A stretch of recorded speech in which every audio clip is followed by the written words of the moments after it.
Hello parents, आज हम बात करने वाले हैं एक बहुत ही खास और ज़रूरी टॉपिक पर, खासकर उन पेरेंट्स के लिए जिनके बच्चे 2 से 7 साल के बीच हैं।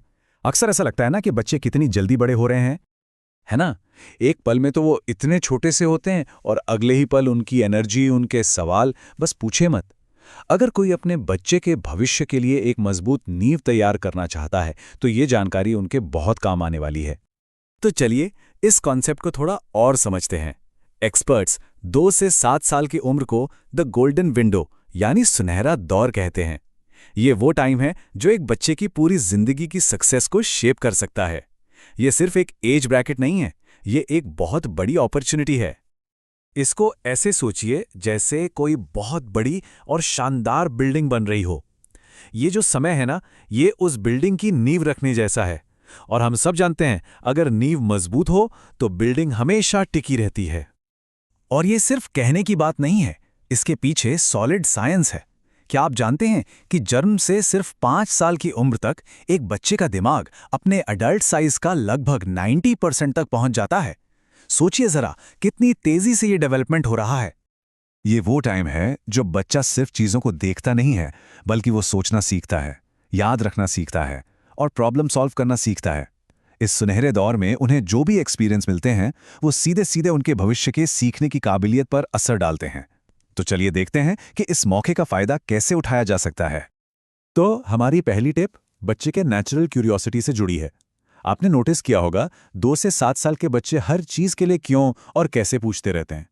और यही सवाल पूछने की आदत उनके प्रॉब्लम सॉल्विंग और रीजनिंग स्किल्स की पहली सीढ़ी है।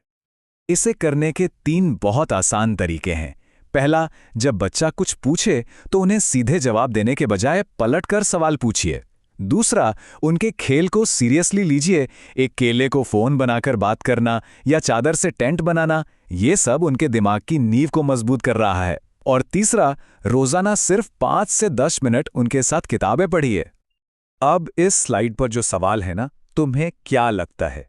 ये एक मैजिकल सवाल है। जब बच्चा पूछता है चिड़िया क्यों उड़ती है, तो ये पूछना चाहिए तुम्हें क्या लगता है वो क्यों उड़ती होगी।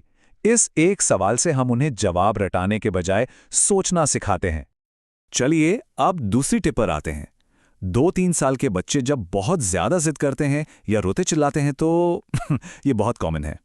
ऐसा इसीलिए होता है क्योंकि उनके पास अपने बड़े बड़े इमोशंस जैसे गुस्सा या फ्रस्ट्रेशन को बताने के लिए शब्द नहीं होते। यहीं पर सोशल इमोशनल लर्निंग की जरूरत पड़ती है।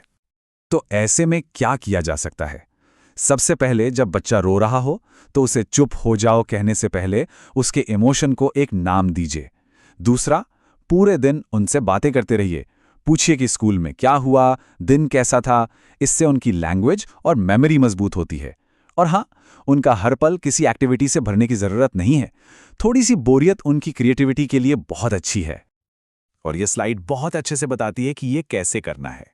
ऐसा कहा जा सकता है, ओ लगता है ये पजल सॉल्व नहीं हो रही, बहुत फ्रस्ट्रेशन हो रही है ना। जब उनके इमोशन को समझा जाता है तो वो सेफ महसूस करते हैं और फिर सीखने के लिए तैयार हो जाते हैं। और हमारी तीसरी और आखिरी टिप है बच्चे की इंडिपेंडेंस यानी आत्मनिर्भरता को बढ़ावा देना।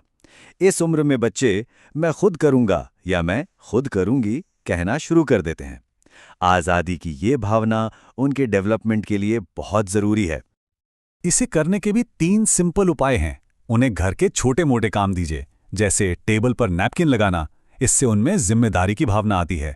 अगर वो जूते पहनने में या किसी पजल में अटक गए हैं तो तुरंत उनकी मदद मत कीजिए, उन्हें थोड़ी कोशिश करने दीजिए। इससे वो मुश्किलों से लड़ना सीखते हैं। और सबसे जरूरी, उनके एफर्ट की तारीफ कीजिए। ये स्लाइड एक बहुत ही जरूरी बात बताती है। तुम बहुत स्मार्ट हो कहने के बजाय कहिए, वाह तुमने इस पजल पर कितनी मेहनत की है। जब हम मेहनत की तारीफ करते हैं तो बच्चे सीखते हैं कि सफलता सिर्फ टैलेंट से नहीं बल्कि कोशिश करने से मिलती है। तो पेरेंट्स, ये सुनहरा दौर आपके बच्चे के लिए एक शानदार शुरुआत है। आइए जल्दी से इन तीनों मुख्य बातों को दोहरा लेते हैं ताकि ये हमेशा याद रहें। पहली, बच्चे की जिज्ञासा को बढ़ावा दें, उनसे सवाल पूछकर और उन्हें खेलने देकर। दूसरी, उनके इमोशंस को समझें, उनकी भावनाओं को एक नाम देकर। और तीसरी, उन्हें छोटे छोटे काम देकर और उनकी मेहनत की तारीफ करके आत्मनिर्भर बनाएं। याद रखें, अगर नींव मजबूत होगी तो बच्चे का भविष्य उतना ही स्थिर और उज्जवल होगा।